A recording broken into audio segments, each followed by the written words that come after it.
નમસ્કાર વિદ્યાર્થી મિત્રો, એજ્યુકેશન જીબીમાં તમારું સ્વાગત છે. જો તમને મારો આજનો આ વિડીયો ગમે તો વિડીયોને લાઇક કરજો, શેર કરજો અને ચેનલને સબસ્ક્રાઇબ કરજો. તો ચાલો જોઈએ ધોરણ 5 ગુજરાતી વિષયમાં એકમ નંબર 6 અખિयाँ के डिबिया में ચાંદો સૂરજ પહાડ. ગાઈએ ગીતિકા.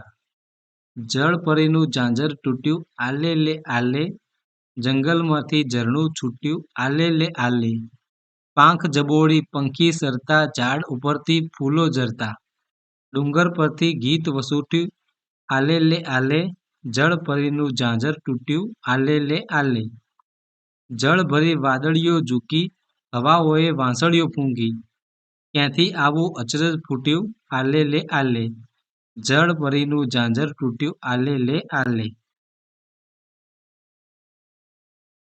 તરણાને ના હોય હલેસા, હુંએ તરું રે એમ હંમેશા, ભીનું ભીનું સમણું લૂંટ્યું આલે લે આલે, જંગલમાંથી ઝરણું છૂટ્યું આલે લે આલે, આલે લે આલે, આલે લે આલે. મનહર ત્રિવેદી આ ગીતના લેખક છે. હવે નીચે આપેલું છે કે આ શું એક અચરજ, તું પૂંછડે પાણી પીતું, પવનથી બહુ બીતું. આનો મતલબ કે દીવો. અચરજનો અર્થ શું થતો હોય તેવું લાગે છે? જોડીમાં કામ કરો અને બીજા વાક્ય વાંચીને નક્કી કરો. તો અહીંયા અચરજ, અચરજ એટલે કે આપણને કોઈ વાતની નવાઈ લાગવી, એને આપણે અચરજ તરીકે ઓળખી શકીએ. જેમ કે જાદુગરનો ખેલ જોઈને સૌ અચરજમાં પડી ગયા. પહેલી વાર ઉડતી માછલી જોતા મારા અચરજનો પાર ન રહ્યો. ચંદ્ર ઉપર માણસો ફરવા જશે એ વાતથી હવે અચરજ થતું નથી. જ્યારે અચરજ થાય ત્યારે મોં ખુલ્લું રહી જાય.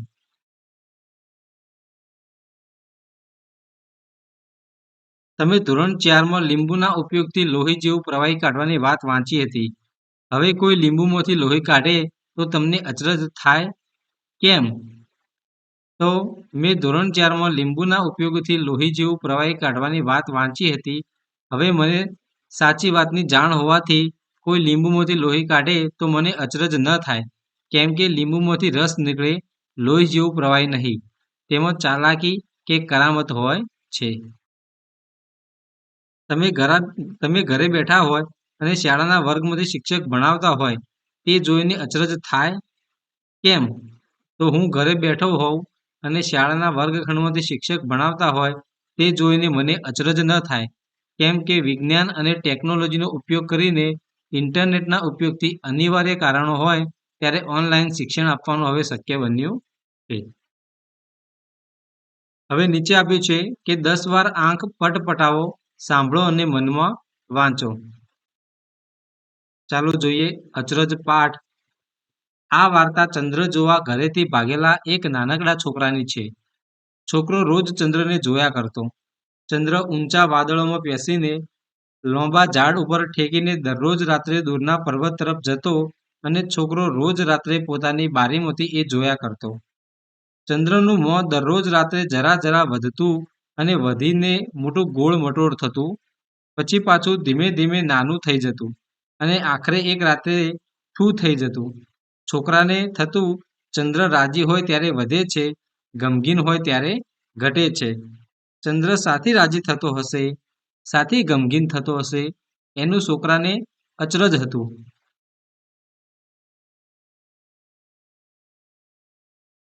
ચંદ્ર રોજ શા માટે દૂરના પર્વત ઉપર જતો હશે એનું એ છોકરાને કૌતુક રહ્યા કરતું. કોક વાર ચંદ્ર સાથે વાતો કરતો, વળી સામે તારા પોતાની વાતો કરતા. એ સૌના સંવાદથી કોઈ વાર વાદળ ખડખડાટ હસી પડતા, કોઈ વાર તારાઓના હોઠ હાલતા અને ચંદ્ર મુગ્ધ થઈને એમનો કવિતા પાઠ સાંભળતો જણાતો. કોઈ વાર વાદળ પર ચંદ્રની અડોઅડ ચાલતા અને દૂરના પર્વત ઉપર જઈ શ્વાસ ખાતા. છોકરાને વાદળોનું પણ અચરજ થતું. વાદળ રોજ દેખાતા, દિવસ હોય કે રાત. દિવસે સૂરજ એક પછી એક ડગલા ઉતારતો અને વાદળ સૂરજે ફેંકી દીધેલા રંગબેરંગી ડગલા પહેરી આકાશના અરીસામાં જોતા, ઘેલા થઈને નાચતા, આકાર બદલતા. ચિત્ર દોરો. સૂરજે ઉતારેલા જુદા જુદા રંગ અને ડિઝાઇનના કપડાં પહેરતા વાદળ. તો અહીં આપણે જુદા જુદા રંગ અને ડિઝાઇનના કપડાં પહેરતા વાદળનું ચિત્ર આપણે અહીં મૂકેલું છે. હવે આગળ જોઈએ. સૂરજ રોજ પહાડ પાછળથી બહાર આવતો અને સાંજે છોકરાનું ઘર પાર કરીને આથમી જતો. છોકરાને થતું, સૂરજ, ચંદ્ર, તારા, વાદળ બધા ક્યાં સૂતા હશે, શાની વાતો કરતા હશે? આ છોકરાને થતું કે દૂરના પર્વત ઉપર રહેતા માણસોને એ બધી ખબર હશે. છોકરાને થતું વાદળ સાથે રમનારા, તારાઓ સાથે ઠઠ્ઠો કરનારા, ચંદ્ર સાથે મિજબાની કરનારા, દૂરના એ પર્વત ઉપર રહેનારા કેવા હશે? એક દિવસ છોકરાને ઘરેથી ભાગી પર્વત ઉપર જવાનું મન થયું અને થયું, પર્વત ઉપર જવાથી એને અંબરનું સઘળું રહસ્ય સમજાઈ જશે. છોકરાને થયું, ઘરની બારીમાંથી બધું દેખાતું નથી. એટલે છોકરો પથારીમાંથી બેઠો થઈને ઘરની બહાર નીકળી દૂરના પર્વત તરફ ચાલવા લાગ્યો. બારીમાંથી પર્વત બહુ દૂર નહોતો લાગતો, પણ છોકરો જેમ જેમ એની તરફ જતો ગયો તેમ તેમ એ જાણે દૂરને દૂર ખસતો ગયો. છોકરો ઉત્સાહથી જવા લાગ્યો. પર્વત ઉપર ચડીને એને બધું જોવું હતું. ઉત્સાહમાં આવીને છોકરો દોડવા લાગ્યો. એના પગ દુખવા માંડ્યા, પણ એ હસતા હસતા દોડતો રહ્યો. આ જંગલો પાર થાય એટલે બસ પર્વત પાસે પહોંચી જવાશે. એના કપડાં ખરડાવા માંડ્યા, શ્વાસ ભરાઈ આવ્યો અને આંખમાંથી પાણી ઝરવા માંડ્યું. પણ પર્વત ઉપર જઈને તો નિરાંતે સૂવાનું જ હતું. વાદળ સાથે જમવાનું હતું અને ચંદ્ર સાથે મૈત્રી કરવાની હતી. ત્યાં રહેતા રસિક લોકો પાસેથી રહસ્યોની સમજણ લેવાની હતી. વૃક્ષોમાંથી કોઈ વાર પાણી ચૂતું, કોઈ વાર પાંદડાની કિનારી પર પાણીનું ટીમ્પું ઝવેરાતની જેમ ચમકતું. છોકરાને હતું કે પહાડ ઉપર જઈને સઘળું સમજીને કદાચ સવાર પહેલા ઘરે પાછા આવી જવાય. બારીમાંથી પાછા ચંદ્ર અને તારા અને વાદળ અને સૂરજ જોઈને સમજણપૂર્વક રાજી થઈ શકાય. છોકરાને થયું કે કદાચ સૂરજ પણ રાત્રે બારીમાંથી ચંદ્રને જોયા કરતો હશે. છોકરાને થયું, પર્વત ઉપર જઈ સૂરજને ચત્તો પાટ સૂતા સૂતા બીજા દિવસના વિચાર કરતો જોવાની મજા આવશે. આખરે પર્વત આખે આખો સામે દેખાવા માંડ્યો. છોકરો દોડતો ગયો. પર્વત મોટો ને મોટો થતો ગયો. તળેટી આવતા એને પર્વત ઉપર વીંટળાયેલા વેલા જોયા. વેલા પકડી એ ચડવા માંડ્યો. પર્વત સૂતો હતો, પણ શિખર ઉપર માણસો હજી જાગતા હશે, નહીતર કોને પૂછશે પોતે? છોકરો જાડી ઝાંખરા પકડીને ચડતો ગયો. કોઈ વાર કોઈ નાનકડું પાંદડું એની મુઠ્ઠીમાં પાણી થઈ જતું. પહાડ ઉપર એને ઘણા પ્રાણીઓના પગેરા જોયા. છોકરાને થયું, એનું પગેરું વગડાઉ પ્રાણીઓ જોશે, કદાચ કોઈ દિવસ એને ઘરે મળવા આવશે. જોતામાં અડધે પહોંચી ગયો છોકરો હાંફતો હાંફતો. એના ગાલ ગરમ થઈ ગયા હતા. પરસેવો નીતરતો હતો. હવે થોડી વારમાં ટોચે જઈને પોતાની બારી જોશે. બારીમાં મૂકેલા રમકડાને હાથ ફેલાવી જે કરશે. ચંદ્રને પૂછશે, તને શાનું દુઃખ છે? સૂરજને કહેશે, રાત્રે ક્યાં ચાલી જાય છે? આખરે ટોચ આવી. ટોચ ઉપર થોડાક જણ એક તાપણાની આસપાસ બેઠા હતા. આજુબાજુ પોતાના ઘર જેવા નાનકડા ઘર હતા. ઘરની બારીઓમાં પોતાના જેવા નાનકડા છોકરા હતા. છોકરાને લાગ્યું કે પર્વતની ટોચ ઉપરથી નાનકડા છોકરા ચંદ્રને તળેટી તરફ આવતો જોતા હશે અને પોતાની જેમ તળેટીએ જઈને ચંદ્રનો ભેટો કરવાનો વિચાર કરતા હશે. પવન ફૂંકાતો હતો. બકરા શાંતિથી ખીલે બંધાઈ સૂતા હતા. તાપણાની આસપાસ બેઠેલા માણસો ઘર બહારની વાતો કરતા હતા. ચંદ્ર ઊંચે જ હતો અને તારા એથી ઊંચે. તારા કવિતા બોલતા હતા. વાદળ તાળી પાડતા હતા. ટોચ ઉપરના પથ્થર અહીંથી મોટા દેખાતા હતા. પહાડની આસપાસ બીજા પણ નાના નાના ગામ દેખાતા હતા. દૂર દૂર બીજા પર્વત પણ દેખાતા હતા. બધી ખીણોમાં અને બધા પર્વતો ઉપર નાના નાના ઘર હતા અને એની બારીઓમાં નાના નાના છોકરા હતા. છોકરો જે જોવા અને જાણવા આવેલો એ અહીં કંઈ નહોતું. છોકરાને એનો રંજ ન થયો. પર્વત ઉપર આવી ગયા પછી હવે અચરજ દૂર કરવા માટે જવાની કોઈ જગ્યા ન રહી. છોકરાને એનો રંજ ન થયો. સઘળું અચરજ ચાલ્યું ગયું. હવે કંઈ અચરજ ન રહ્યાનો એને રંજ થયો. પાઠના લેખક છે મધુરાય.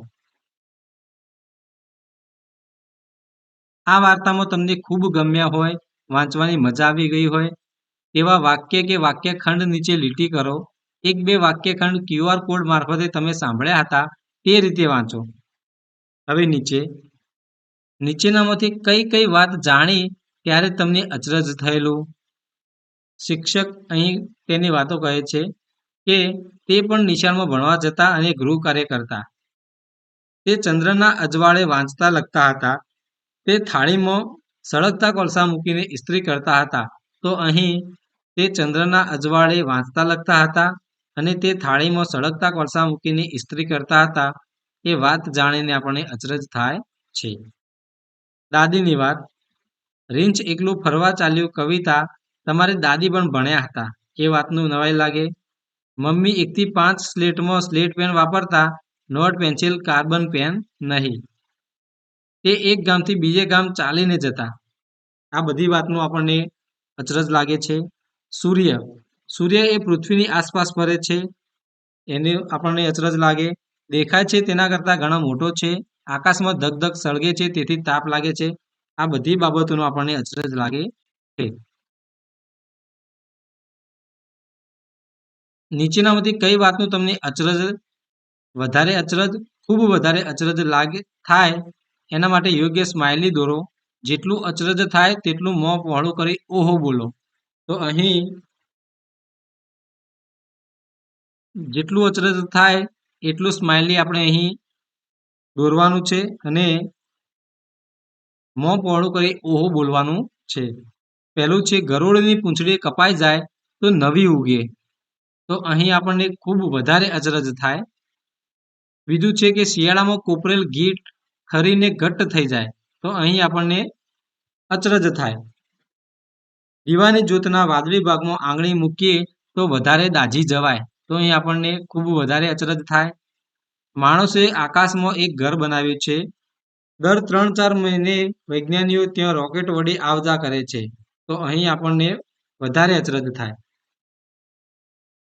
પાંચમું છે કે ટેપ રેકોર્ડરનો અવાજ જેમ જેમ ધીમો કરતા જઈએ તેમ તેમ અમુક વાજિંત્રોના અવાજો વધારે ચોખ્ખા સંભળાય. તો અહીં આપણને વધારે અચરજ થાય.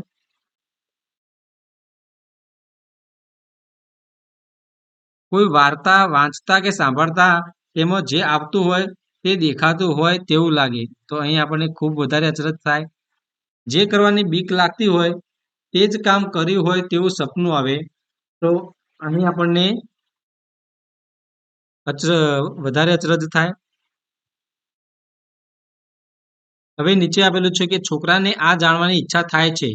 હા કે ના લખો. તો અહીં જે 6 વાક્યો આપેલા છે એ વાક્યો એ છોકરાને જાણવાની ઈચ્છા થાય છે કે નથી એના આધારે આપણે હા કે ના લખવાનું છે. તો પહેલું છે કે ચંદ્રના દુઃખનું કારણ શું હશે? તો આ વાત જાણવાની છોકરાની ઈચ્છા થાય છે એટલે આપણે અહીં હા લખીશું. ચંદ્ર કઈ ભાષા બોલતો હશે? તો અહીં આપણે ના લખીશું. ચંદ્ર રોજ દૂરના પર્વત પર શા માટે જાય છે? અહીં આપણે હા લખીશું. દૂરના પર્વત પર રહેનારા લોકો કેવા હશે? અહીં પણ આપણે હા લખીશું. વાદળ અને ચંદ્ર એકબીજાને અડોઅડ કેમ ચાલે છે? તો અહીં પણ આપણે હા લખીશું. સૂરજ, ચંદ્ર, તારા, વાદળ વગેરે ક્યાં સૂતા હશે? તો આ બાબત પણ છોકરાને જાણવાની ઈચ્છા થાય છે એટલા માટે આપણે અહીં હા લખીશું. હવે નીચે કે ગાઈએ ગીતિકા આલે લે આલે વાળું ગીતડું આપણે અહીં ગાવાનું છે. હવે લખ્યું છે કે અચરજ વાર્તામાં છોકરાને શેના વિશે કઈ કઈ બાબતનું અચરજ થાય છે તે દરેક વિગત માટે તેમાંની 2-2 બાબત લખો. તો અહીં આપણે છોકરાને થતું અચરજ અને આ અચરજ તમને થાય છે એ આપણે અહીં લખવાનું છે. તો અહીં આપણે છોકરાને જે અચરજ થાય છે એ આપણે અહીં લખેલું છે. અહીંયા ઉદાહરણ પ્રમાણે આપ્યું છે અને નીચે વાદળ, સૂર્ય, તારા એ બધી બાબતોનું છોકરાને કયું અચરજ થાય છે એ અહીં આપણે નીચે લખેલું છે. હવે આગળ જોઈએ કે વાર્તામાં બન્યું હોય તો આહાહા અને ન બન્યું હોય તો ઉફ લખો અને ઉફ લાગતું વાક્ય સુધારીને લખો. તો પહેલું આપેલું છે કે ચંદ્ર ક્યારેક દુઃખી તો ક્યારેક ખુશ હોય છે. તો આ આહાહા. વાદળો અંદરો અંદર વાતો કરીને ખડખડાટ હસે છે. ઉફ. સુધારેલું વાક્ય વાદળો ચંદ્ર અને તારાનો સંવાદ સાંભળીને ખડખડાટ હસે છે. ત્રીજું છે પર્વત પાર જઈને વાદળ સાથે મૈત્રી કરવાની હતી. ઉફ, સુધારેલું વાક્ય. પર્વત પાર જઈને ચંદ્ર સાથે મૈત્રી કરવાની હતી. 4. સૂરજ પર્વત પર નિરાંતે બેઠો બેઠો વિચાર કરે છે. ઉફ, સુધારેલું વાક્ય. સૂરજ પર્વત પર નિરાંતે સૂતો સૂતો વિચાર કરે છે. 5મું છે પર્વત પર રહેલા લોકો ચંદ્ર અને વાદળ વિશે વાતો કરે છે. તો ઉફ, સુધારેલું વાક્ય છે. પર્વત પર રહેલા લોકો ઘર-બાર વિશે વાતો કરે છે. 6. પર્વત પર જઈને ખબર પડી કે તારા કવિતા સાંભળે છે. તો ઉફ, સુધારેલું વાક્ય છે કે પર્વત પર જઈને ખબર પડી કે તારા કવિતા બોલે છે. 7મું છે છેવટે છોકરાને કોઈ રંજ ન રહ્યાનું અચરજ થયું. તો ઉફ, છેવટે છોકરાને કંઈ અચરજ ન રહ્યાનો રંજ થયો. અચરજ ન રહ્યાનો રંજ થયો.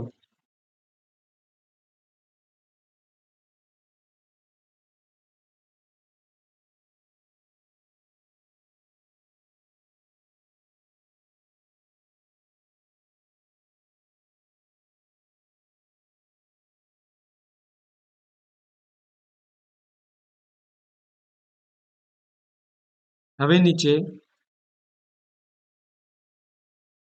કે આંખ બંધ કરીને અચરજ વાર્તા યાદ કરો. જોડીમાં કામ કરીને વાક્યનો સાચો અર્થ હોય તે વિકલ્પ સામે ખરું કરો. પહેલું છે છોકરાને થયું એનું પગેરું વગડાઉ પ્રાણીઓ જોશે, કદાચ કોઈ દિવસ એને ઘરે મળવા આવશે. તો આનો સાચો અર્થ છે કે છોકરાને થયું જંગલી જાનવરો મારા પગની છાપ જોઈ ક્યારેક ઘરે મળવા આવશે. બીજું છે પર્વત ઉપર જવાથી છોકરાને અંબરનું સઘળું રહસ્ય સમજાઈ જશે. તો આનો જવાબ છે કે છોકરાને પહાડ પરથી આકાશની બધી છુપી વાતોની ખબર પડી જશે. ત્રીજું છે કે નાનકડા છોકરા પર્વતની ટોચ ઉપરથી ચંદ્રને તળેટી તરફથી આવતો જોતા હશે અને પોતાની જેમ તળેટીએ જઈને ચંદ્રનો ભેટો કરવાનો વિચાર કરતા હશે. તો આનો જવાબ છે કે પર્વત પરના નાનકડા છોકરા ચંદ્રને નીચે આવતો જોઈને મળવાનું વિચારતા હશે.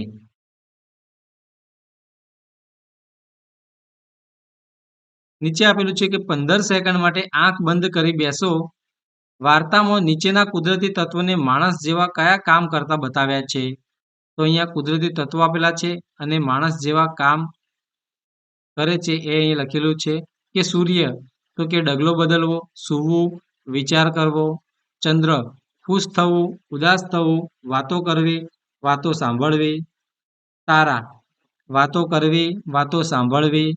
વાદળ ખડખડાટ હસવું, શ્વાસ લેવો, ડગલો પહેરવો, અરીસામાં જોવું, નાચવું અને તાળી પાડવી.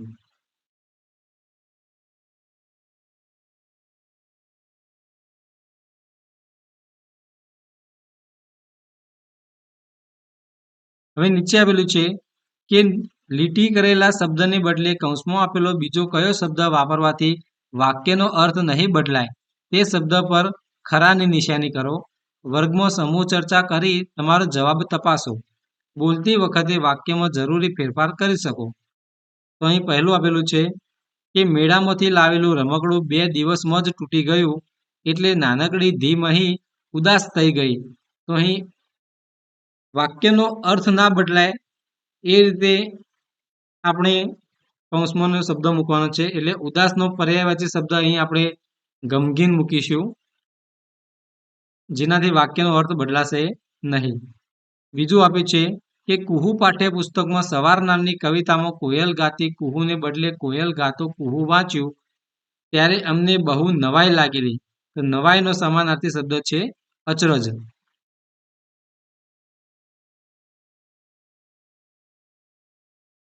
ત્રીજું છે એક દિવસ ટીચર અચાનક જ એક નાનકડું બોક્સ લઈને ક્લાસમાં આવેલા. તે બોક્સમાં શું હશે તેવા કુતૂહલને કારણે અમે બધા એકદમ જ ટીચરને વીંટળાઈ વળેલા.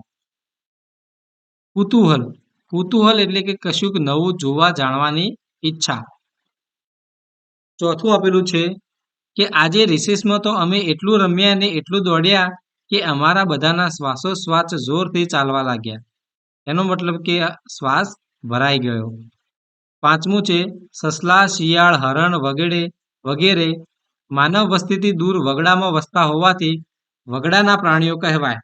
વગડાના પ્રાણીઓ એટલે કે વગડાઉ પ્રાણીઓ કહેવાય. નીચે આપેલું છે કે સમૂહમાં ચર્ચા કરો અને પ્રશ્નોના જવાબ આપો. બાકીના મિત્રોના જવાબ જાણો. જંગલને વગડો પણ કહે. વગડામાં રહે એ પ્રાણીઓને વગડાઉ પ્રાણીઓ કહેવાય. તમને કયું વગડાઉ પ્રાણી સૌથી વધુ ગમે? તો અહીં તમને જે પ્રાણી ગમતું હોય એ પ્રાણી અહીં આપણે એનું નામ લખવાનું છે. જેમ કે વાઘ. આપણે તો પ્રાણીનું પગલું જોઈને બહુ તો જે તે પ્રાણીનું નામ કહીએ. કેટલાક માણસો તો પગેરું જોઈ તેની ઉંમર, નર છે કે માદા, ભૂખ્યું છે કે ધરાયેલું એમ ઘણી બધી બાબતો કહી શકે.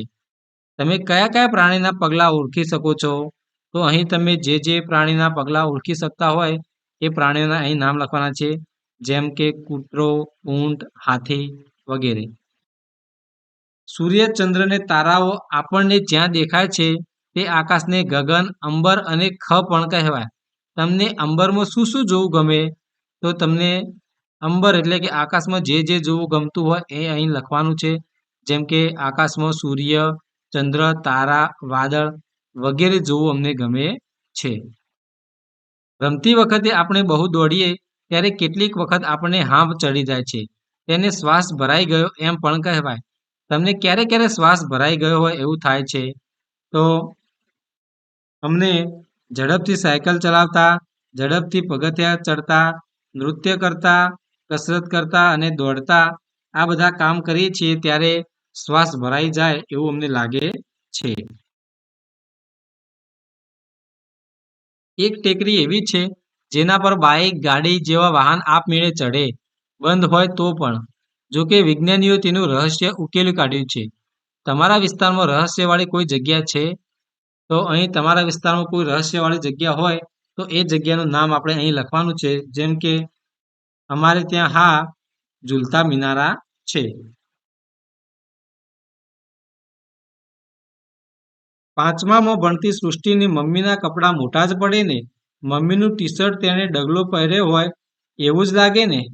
તમે કોના કપડાં પહેરો તો તમારા પર તે ડગલા જેવા લાગે? તો મમ્મી, પપ્પા, દાદા, દાદી આ બધાના કપડાં પહેરીએ તો તે અમારા ઉપર ડગલા જેવા લાગે.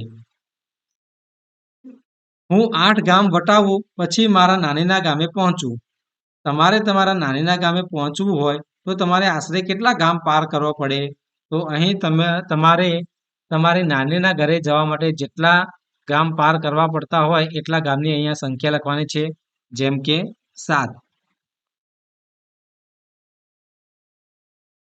શબ્દોની યાદી: ચંદ્ર, ગમગીન, મુગ્ધ, ભેટો કરવા, ઘેલું થવું, રહસ્ય, સઘળું, વગડાઉ, પાર કરવું, સાસવરાઓ, કૌતુક. ઉપરની યાદીમાંથી યોગ્ય શબ્દ નક્કી કરી ખાલી જગ્યામાં લખો. તો ચંદ્ર જોવા ઘરેથી ભાગેલા છોકરાની વાર્તા સાંભળીને નાનકડી જલ્દીએ વિચાર્યું, મારે તો આ સૂરજનું રહસ્ય શોધી જ કાઢવું છે. સૂરજ રોજે રોજ ક્યાં સંતાઈ જતો હશે? એ બાબત જલદીને કૌતુક તો ખૂબ હતું, પણ પેલા છોકરાની વાર્તામાં વગડાઉ પ્રાણીની વાત આવતી હતી તેથી જલ્દીને થોડી બીક લાગતી હતી. તેને ગમગીન ચહેરે મમ્મીને બધી વાત કહી. તેની મમ્મીએ તેને કહ્યું, મમ્મા ના, મમ્મી તારી સાથે આવશે. મમ્મી સાથે હોય પછી તો પર્વત હોય કે જંગલ કશું જ પાર કરવું તેના માટે ક્યાં અઘરું હતું. મમ્મીની આંગળી ઝાલીને જલદી તો ચાલી સૂરજનો ભેટો કરવા.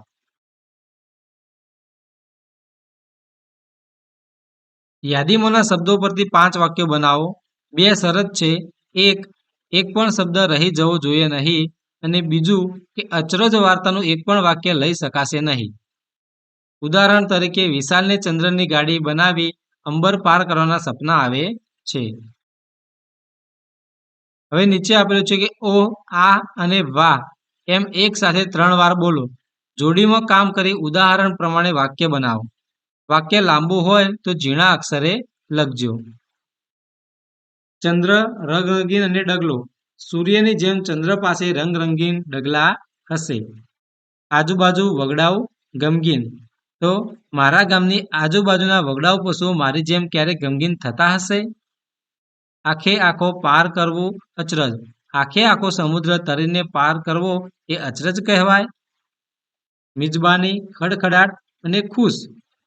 જન્મદિવસની મિજબાનીમાં બાળકો ખુશ થઈને ખડખડાટ હસતા હોય. અંબર અડોઅડ અને કૌતુક. અંબરમાં સૂર્ય અને ચંદ્ર અડોઅડ દેખાય તો કૌતુક લાગે. આસપાસ પગેરું અને રહસ્ય. ઘટનાના આસપાસના સ્થળેથી ગુનેગારનું પગેરું શોધી ગુનાનું રહસ્ય શોધી શકાય. હવે નીચે આપેલું છે કે સમૂહમાં ચર્ચા કરી જવાબ નક્કી કરો અને લખો. છોકરાને કઈ બાબતનું અચરજ થાય છે?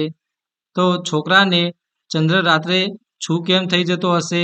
તે સાથે રાજી કે ગમગીન થતો હશે? ચંદ્ર રોજ શા માટે દૂરના પર્વત પર જતો હશે? તારા ચંદ્ર સાથે વાતો કરતા હશે? આ બધી બાબતોનું તેને અચરજ થાય છે. છોકરાને પર્વત પર જવાનું મન કેમ થયું? તો પર્વત પર જવાથી તેને અંબરનું સઘળું રહસ્ય સમજાઈ જશે, જે ઘરની બારીમાંથી બધું દેખાતું ન હતું. ત્રીજું છે, છોકરો પર્વત પર જઈને શું કરવા માંગતો હતો? ત્યાં પહોંચીને તે શું જોવે છે? તો છોકરો પર્વત પર જઈને નિરાંતે સૂવા, વાદળ સાથે જમવા, ચંદ્ર સાથે મૈત્રી કરવા અને ત્યાં રહેતા રસિક લોકો પાસેથી બધા રહસ્યોની જાણકારી લેવા માંગતો હતો. પણ તે ત્યાં જઈને જોવે છે કે ત્યાં પણ પર્વત પરના લોકોનું જે જીવન હતું તેના ગામના લોકો કરતાં જુદું ન હતું. હવે ચોથો પ્રશ્ન છે કે પર્વત પરના લોકોનું જીવન છોકરાના ગામના લોકો કરતાં જુદું હતું. તમને કઈ રીતે ખબર પડી? તો પર્વત પરના લોકોનું જીવન તેના ગામના લોકો કરતાં જુદું ન હતું. ત્યાં પણ આસપાસ નાના ગામ, દૂર પર્વતો, ઘર, છોકરા અને આકાશમાં ઊંચે ચંદ્ર અને તારા હતા. છોકરો છેલ્લે દુઃખી થાય છે કેમ? તો છોકરો છેલ્લે દુઃખી થાય છે કારણ કે તે પર્વત પર જે જોવા આવેલો તેમનું કશું જ હતું નહીં.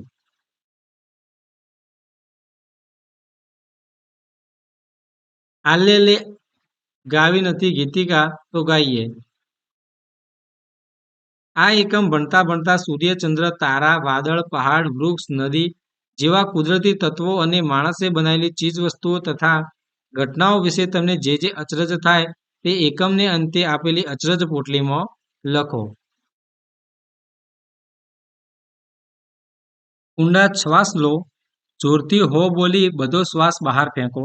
ઉદાહરણ મુજબ શક્ય તેટલા બધા શબ્દોના વિરોધી અર્થ બનાવતા શબ્દ મૂકી વાક્ય લખો.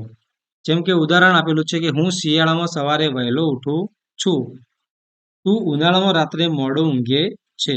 પહેલું છે હું અને મારો ભાઈ ઝડપથી પર્વતના શિખરે ચડ્યા. તો તું અને તારો ભાઈ ધીમેથી ખીણની તળેટીએ ઉતર્યા. બીજું છે પૂનમની રાત્રે ચંદ્રને આંખે આંખો જોઈ મમ્મી રાજી થઈ ગઈ. તો અમાસના દિવસે સૂર્યને થોડોક પણ ન જોઈને મમ્મી રાજી થઈ ગઈ. ત્રીજું છે પોતાની બકરીને જીવતી જોતા જ કાકા શાંત થઈ ગયા. પારકી બકરીને મરેલી જોતા જ કાકા અશાંત થઈ ગયા. ચોથું છે વગડાઉ પ્રાણીઓની સંખ્યા વધતી જાય છે. પાલતુ પ્રાણીઓની સંખ્યા ઘટતી જતી નથી. મહેલ નદીની અડોઅડ છે. ઝૂંપડી નદીથી દૂર નથી.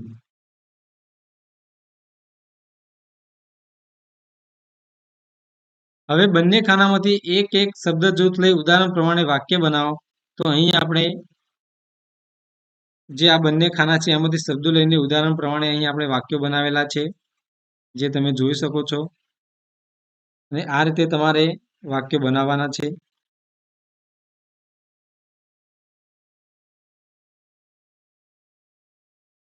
હવે મોટેથી વાંચો.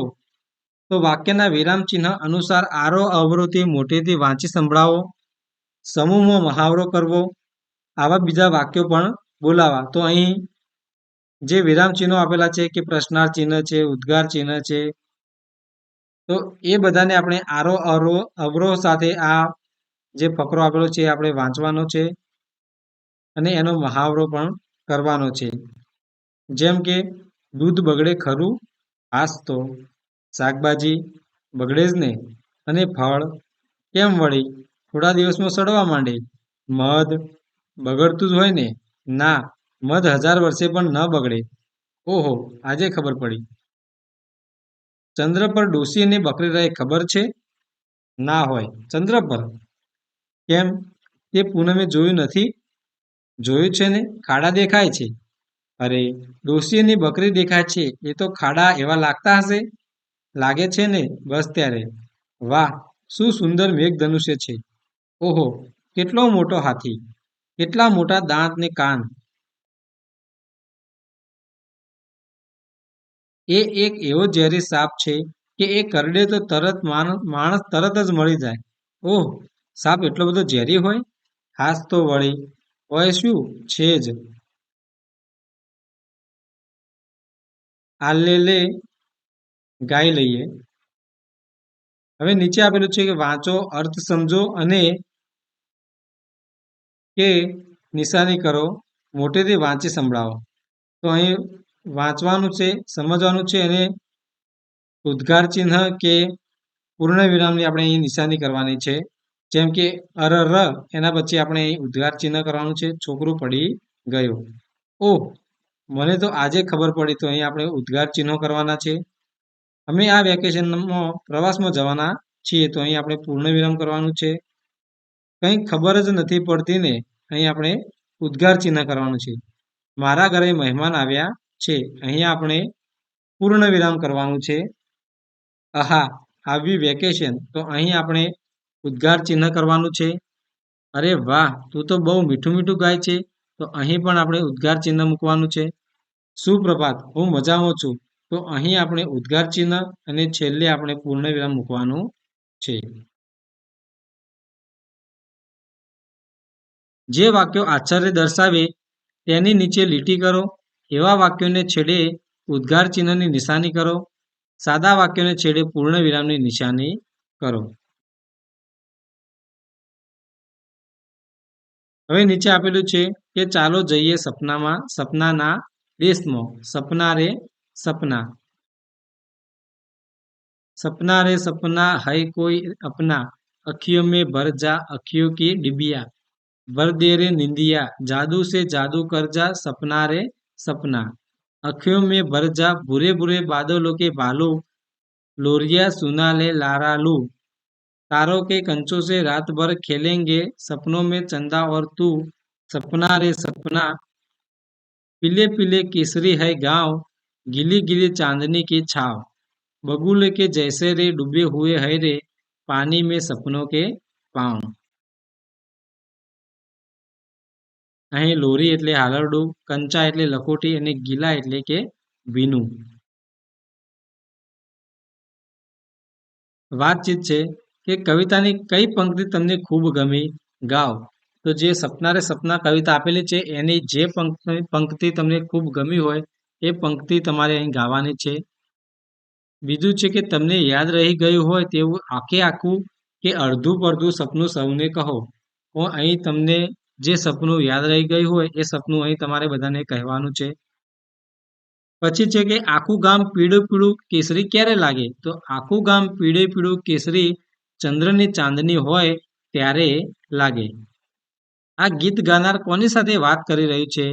તો આ ગીત ગાનાર એ સ્વપ્ન સાથે વાત કરી રહ્યું છે. આ ગીત કયા સમયનું લાગે છે? બપોર કે રાત? તમને કઈ રીતે ખબર પડી? તો આ ગીત છે એ રાતના સમયનું લાગે છે. કેમ કે બાળક અને ચંદ્ર આખી રાત તારાની લખોટીઓથી રમીશું એવું કહે છે. તે પરથી ખબર પડી. તમારા કુટુંબમાં નાના બાળકોને સુવડાવવા માટે કયું ગીત ગવાય છે? એ હાલરડું ગાઈ સંભળાવો. તો અહીં તમારા કુટુંબમાં નાના બાળકોને સુવડાવવા માટે જે ગીત ગવાતું હોય એ હાલરડું આપણે અહીં ગાવાનું છે. જાદુ વડે જાદુ કરી શકાય એમ બીજું શું શું કરી શકાય? ઉદાહરણ તરીકે દીવા વડે દીવો, તારામંડળથી તારામંડળ, અગરબત્તીથી અગરબત્તી, ઇસ્ત્રીથી ઇસ્ત્રી, મીણબત્તીથી મીણબત્તી. હવે પુસ્તક બંધ કરી કવિતામાંથી યાદ રહી ગયેલી લીટી કે શબ્દો કહો. નીચે આપેલું છે કે આ પંક્તિઓનો જે અર્થ તમને યોગ્ય લાગે તેની સામે ખરાની નિશાની કરો. તો અહીં જે પંક્તિઓનો અર્થ તમને યોગ્ય લાગે છે એ પ્રમાણે અહીં કૌંસમાં ખરાની નિશાની કરવાની છે.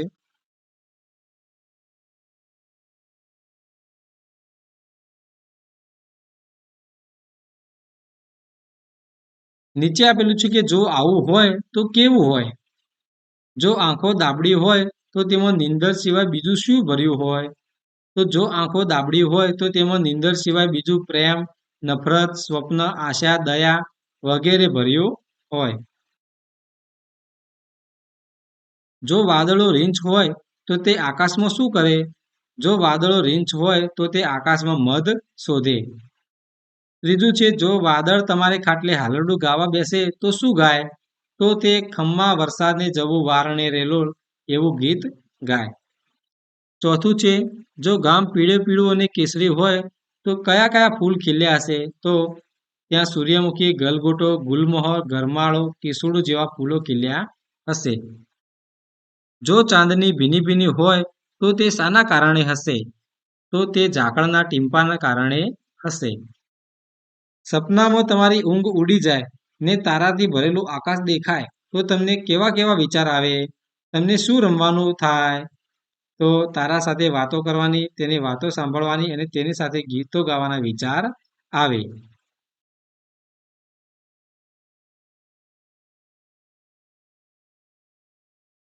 નીચે આપેલું છે કે આ કવિતામાં આવતી હોય તેવી સપનાની કોઈ વાતનું ચિત્ર દોરી એમાં મનગમતા રંગો પૂરો. જેમ કે રીંછ જેવા ભૂરા વાદળો, તારાથી રમતા ચાંદો અને બાળક, પીળે પીળું કેસરી ગામ, ચાંદનીના પાણીમાં ઉભેલો બગલો. તો અહીં આપણે એ રીતનું એક ચિત્ર અહીં આપણે મૂકેલું છે.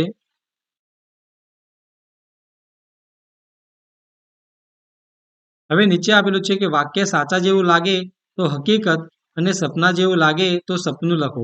ત્યારબાદ એક હકીકત વાળું અને એક સપના વાળું વાક્ય બનાવો. જેમ કે રાજુ હેલિકોપ્ટરમાં મુંબઈ ગયો તો આ હકીકત છે. એક સપનું વિવેકની આંખોની પેટી ખોલીને અંદર પેસી ગયું તો આ સપનું છે. રમેશે બારને ટકોરા માર્યા તો આ હકીકત છે. નેહાએ એક પક્ષીને ઉડતું જોઈ તેના જેવી પાંખો બનાવવાનું નક્કી કર્યું તો આ એ સ્વપ્ન છે.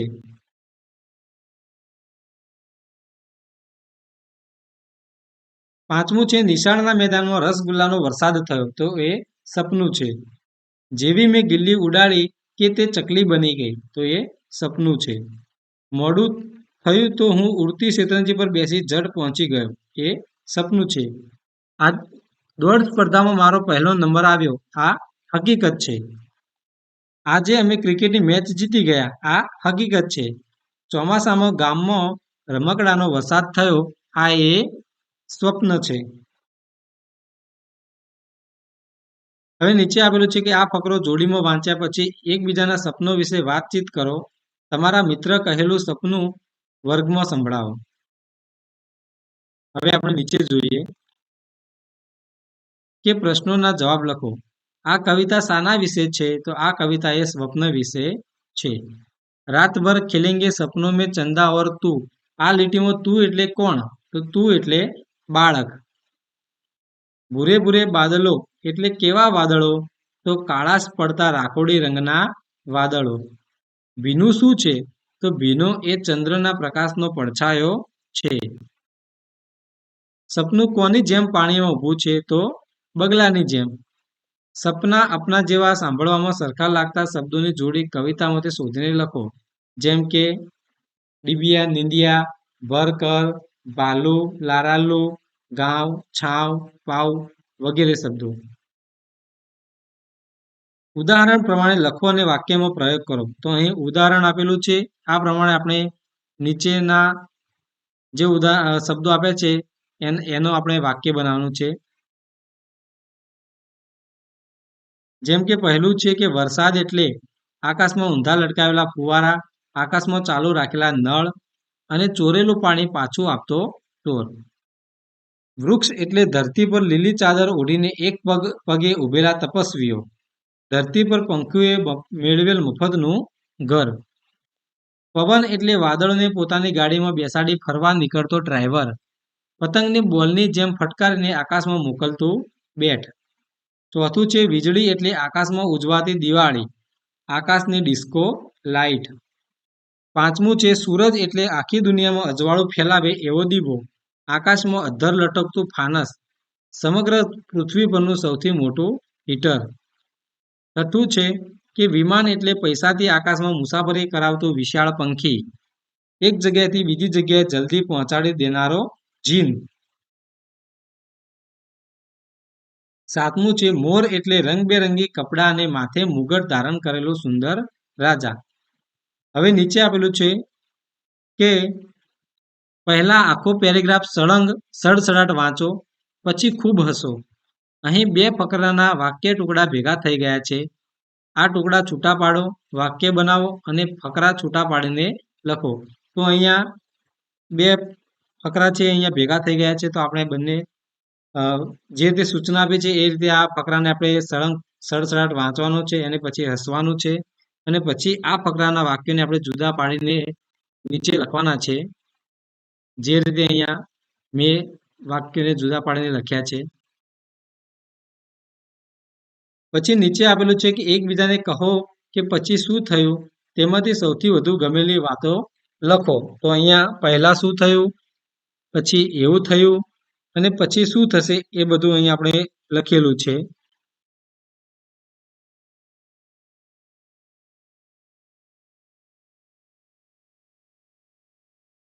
પછી આપેલું છે ફકરો વાંચો અને પ્રશ્નોના જવાબ લખો. તો આશાની આશા, અહીં આશાની આશા વિશેનો ફકરો આપેલો છે અને નીચે પ્રશ્નોના જવાબ આપેલા છે.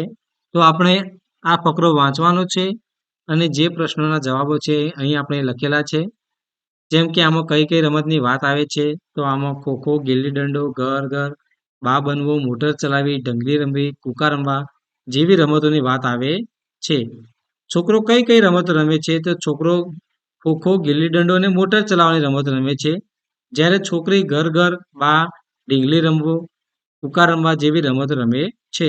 આશાને રમત વિશે શી ફરિયાદ છે, તો આશાને રમત વિશે ફરિયાદ છે કે તેને મોટર ચલાવી છે પણ બા બાપુજી આપતા નથી. મમ્મી પપ્પા આશાને મોટર કેમ આપતા નથી, તો આશા છોકરી હોવાથી તેને મોટર વડે ન રમાય. મમ્મી પપ્પાની આવી સમજ હોવાથી તેઓ આશાને મોટર આપતા નથી. તમારા ઘરમાં ભાઈ અને બહેનને રમવાના રમકડા જુદા જુદા છે, તો કે ના. છોકરી આશા રમે છે તેવા રમકડાથી રમે અને છોકરો આશાનો ભાઈ રમે છે તેવા રમકડાથી રમે. આ વાત તમને બરાબર લાગે છે? કેમ? તો ના, કેમ કે રમકડા બાળકો માટે હોય છે. છોકરો અને છોકરી એવું આપણે લેબલ લગાડીને એમને જુદા પાડવાનું હોતું નથી. આશાના મમ્મી પપ્પાને તમે શી સલાહ આપશો, તો આશાના મમ્મી પપ્પાને આપણે સલાહ આપીશું કે છોકરો અને છોકરી બંનેને સમાન મહત્વ આપીને તેમનો સમાન રીતે ઉછેર કરવો જોઈએ. હવે નીચે એક જોક્સ આપેલો છે, પછી લગભગ સરખા શબ્દો આપેલા છે. આ શબ્દો આપણે વાંચવાના છે અને પાકા કરવાના છે. પછી નીચે ચિત્ર આપેલું છે. જો મિત્રો તમને મારો આ વિડીયો ગમ્યો હોય તો વિડીયોને લાઈક કરજો, શેર કરજો અને ચેનલને સબસ્ક્રાઈબ જરૂરથી કરજો, જેથી આવનારા નવા વિડીયોનું નોટિફિકેશન તમને મળી રહે.